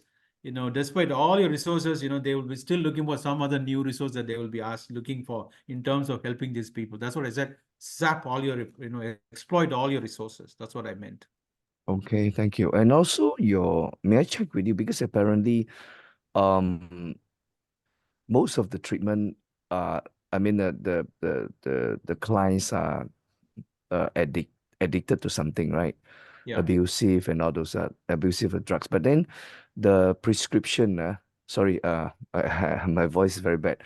Don't worry, I can hear. The prescription itself, may I know, is it also can be addictive? Oh, no. Because See, you this is a mentioned common, about yeah, I the mean, long-term. I think this is a bit of a misnomer. All our prescribed medications, if you look at antidepressants or anti-anxiety medicines or even antipsychotics, there is a possibility that they become physically dependent, okay, psychologically dependent, which is different from addiction, okay, meaning physical dependence is part of addiction, but it's not the vice versa, okay. The definition of how to define physical dependence means if I am on a 20 milligram of antidepressant, I might at some point need probably 30 milligram or 40 milligrams. Sometimes you may develop some bit of a tolerance to the the dose that Mm. you are receiving. Mm. Your depression suddenly becomes showing signs of relapse, then I may have to increase the dose to 40. That means you develop a bit of a tolerance to the 20 milligram dose. This is what we call it physical dependent. You know, the sign of tolerance to the prescribed dose, meaning that you will require more higher and higher dose, means you have developed some kind of physical dependence to the drug effects. The sign of the evidence of physical dependence is the development of tolerance. If you suddenly stop the medication, you may notice a bit of a rebound symptoms of your anxiety coming back. There may be your depression coming back. There may be what you may see it as a kind of a withdrawal from withdrawal. It's not withdrawal. Maybe there's a sign of relapse of these symptoms might happen. So this is what you call it physical dependence. Doesn't mean it's addiction. Okay.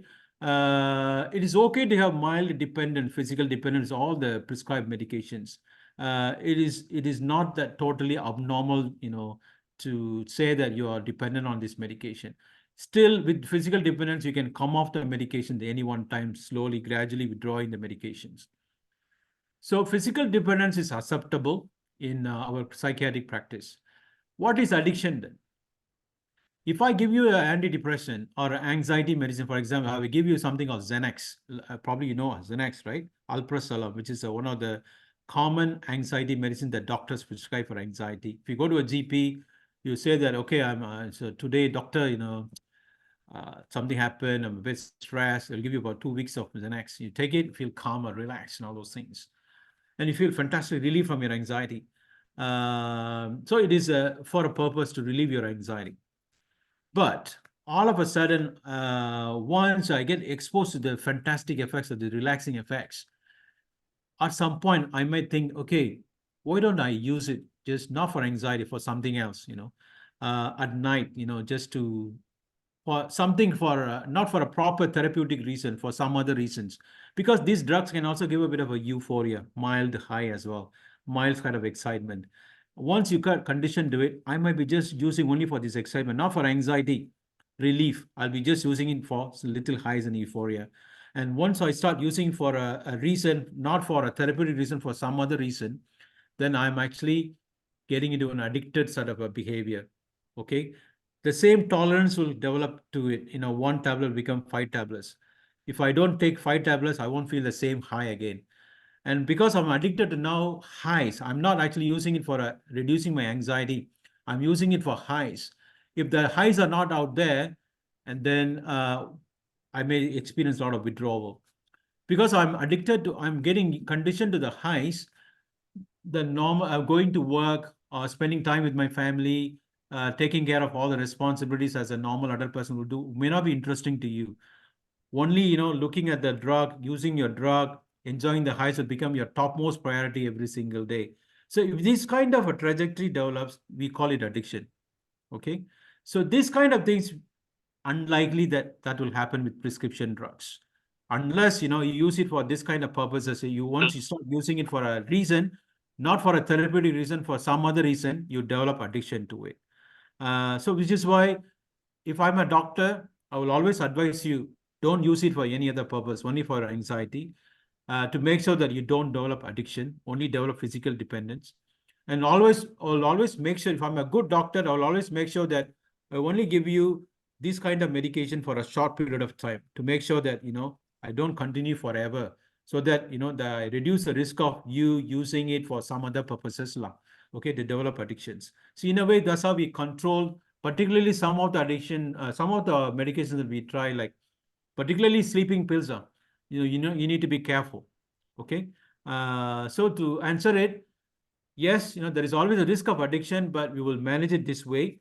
But not every drug will make people addicted, but there is a high chance that they will become physically dependent, which is okay, which is not totally abnormal.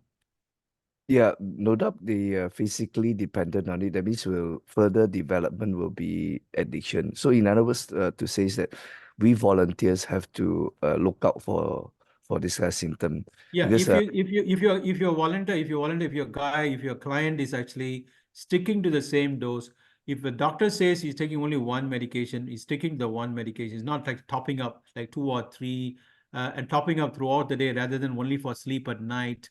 And then suddenly he says like, hey, I ran out of medication. I lost it along the way in the hospital. I left it in my car, left it in my bus. All those, stories of trying to get more and more. That means that is a sign of addiction. And going to one GP and then going to another GP, telling a different story and getting that is a sign of addiction. Okay. Understand. So it's a Yeah. discipline, more Yeah. to So you need the- to, if I'm the doctor, if I want to give a sleeping pill like this, which I know that high risk of addiction and high risk of physical dependence as well, I will choose my client. I will not give it to someone who is actually a heavy chronic addiction, like guys like heroin user or alcoholic guys, or someone, I cannot trust. Okay. Someone has got a lot of ASPD, like personality traits, like a borderline personality, or ASPD, like antisocial, that I will absolutely make sure that I will say no. The guys are demand, doctor, the other doctor gave me Xanax, huh? Would you like, why you were not giving it? Sorry, I cannot, because I know that these guys will not be reliable, will never actually follow your advice. So just nip it in the bud rather than me getting into a lot of trouble later on with the Singapore Medical Council suing me later. I'll just avoid. But if a middle-aged lady comes in, a middle-aged like a widower, some kind of retired person, all the life he was very stable, some due to some stressful life event, suddenly became like lost someone, grieving someone, some kind of acute stress going on, I would be more likely to trust this man and give a bit of a benzos like sleeping pills, calming medicine. I'll make sure that he actually stick to the same dose. If he comes back and tells me, doctor, this one is fantastic, oh, I'm sticking to the same dose, I don't need anything extra high, I'm okay with this, I'm functioning better now, I'm sleeping better, I'm going to work, and he always punctual, he never comes early, he never tells me any false stories, and then I will just continue, make sure that I will continue to warn him about the long-term risk of developing physical dependence, developing tolerance, but I need not just all of a sudden stop the medication. I'll just try to continue. Okay, so you need to actually pick and choose your patients. If you think these kind of highly addictive medications are necessary to be given for a long period of time. Okay, thank you. Thank you. The rule of thumb is someone like hardcore addiction, better don't give anything very addictive. If a heroin addict or a severe alcoholic comes to my clinic, they will ask for tramadol, which is very addictive medicine. They will ask for some kind of cough syrup, codeine cough syrup, which is very addictive. Because cough syrup, codeine, although it's good in stopping the cough, it can give you a bit of a buzz high, so they can get addicted to it. Probably in our clinic, we would probably say no to those things. If you want tramadol, you go to your polyclinic. Sorry, we will say no. So that's how we manage these patients. Okay, we have actually 2 more questions in the chat. Okay, sorry. We can have a chat. Where is it, chat? I can read out to you. Yeah, let me see. Yeah, you can read it. Yeah. Okay, so how long a heroin meth addiction client need to undergo for total abstinence? And is it even possible cure? Okay. The short answer is we will never say that cure is possible. We will always say recovery. Okay. I just told you in the earlier slide, it's a remitting and relapsing. Like remitting means they recover, stop the drugs for a while, and then maybe 1 month, 2 months, even few years, and there is always a likelihood of relapse. So we will always explain to the clients recovery is a journey. Okay, it's a process. Don't worry about the outcome, but focus on your process, your routines every day. If you have to attend the NA meetings, attend it. If you go to VCare, go for it. Look after your job, look after your family, go for your exercise, come to seek your counseling. If you have this routine, because brain requires a lot of time to undo a lot of things happen in your brain because of your repeated exposure to the drugs, due to, as I said, a lot of neurochemical changes happen in your brain. A lot of, because of your drug addicts, a lot of social problems would have happened. You would have become homeless. You would have lost your family members. You would have become physically unwell with Hep C, B. So one way or another, there is a high risk of relapse. One way or another, one social problem, one persistent psychological problem can trigger a relapse. The craving can always be triggered by something. Because once the brain chemistry changes, it's not easy to undo and make it right. For example, if you have a road traffic accident, you've broken, your bones, multiple bone fracture, the orthopedic doctor can mend a lot of things. Still, you can have a little gait, right? You may be a little bit limp, You may lead a little, you may not be 100% normal. You may require long-term physiotherapy like that. In addition, also recovery, it takes long. In a way, I think it is no different from recovering from any other mental health problems. Like if you are depressed or anxious, there is always a likelihood of relapse even after 10 years with depression, 10 years with anxiety. Because almost all the mental health problems have this long-term course, like remitting and relapsing, remitting and relapsing. So what you need to do to prevent a relapse, to keep your recovery as long as possible, like persistently recovered, that means you have to do a lot of things, like, if you have to take your medications, there's a biological treatment. If you have a lot of psychological issues, like a self-esteem issue, you have a poor coping skills, you need to do meditation, yoga, some kind of a healthy lifestyle techniques to improve your coping skills, stress coping skills. If you have a persistent social problem, if you feel trapped in a financial situation, trapped in a marital problem, trapped in some kind of a very difficult social situation, that problem has to be resolved. If those problems are not resolved, and no matter what I do as a doctor to help with the treatment with medication, there's always a risk of relapsing all the time. So it has to be biopsychosocial. All those three things have to be done right in order to sustain your recovery. If the three things are doing okay, all doing very well, you have a lot of protection, good family support, you're a very compliant person, psychologically minded, you know that you have a good insight about your illness, you think that addiction is a mental illness, and then you will come for treatment, seek your counseling, you don't have to worry about relapse. Some of our counselors working with us, they were recovering persons too. Probably, I don't know, some of the person, I don't want to name them, they've recovered for 20 years. Now they're working as professional counselors. I would say, if you ask them, have you felt you've been cured from addiction, they will not say that. They will say, even coming and working as a counselor is a form of therapy for me every day to make sure that, my recovery is maintained. So that is the answer. In fact, I always tell my patients, don't take it anything lightly with your recovery. Once you stop, recovery has to be your own priority first. Doctor, sorry, you asked me to come for counseling. I need to go for, my job. If I don't go, I don't care. Recovery has to be a priority. Okay. If you come for counseling, tell your employer that, you need to find some time. If you cannot come one-to-one, comes during daytime, come in the evening. We run free support groups. You have to actually give some priority. If you don't give any priority, if you take it for granted, and you're more likely to relapse. In a way, that's why recovery from addiction is much worse than cancer as well. Even in cancer now, stage 3, stage 4, there's some kind of treatments available. Cancer patients live longer, whereas, in addictions, much worse than now. If you're not treated, they go to prison, unfortunately. Once you go into this vicious cycle of incarcerations all the time, by the time you're LT1, LT2, or long term, you lose hope. By the time, every time you come out, Singapore is going to be a new country for you. Everything, new HDB, new buildings. You may think, you're not going to cope very well with a lot of changes happening all the time once you're out of the prison after many years. So, which is why addiction recovery is very complex. I would always stop short of saying that don't expect, say that cure is possible, or probably say recovery is possible rather than saying cure is possible. Okay, thanks. Actually, I'm mindful of time now. It's already 9:26. Any those who really need to leave, you can leave. Actually, today is our last sessions for this season.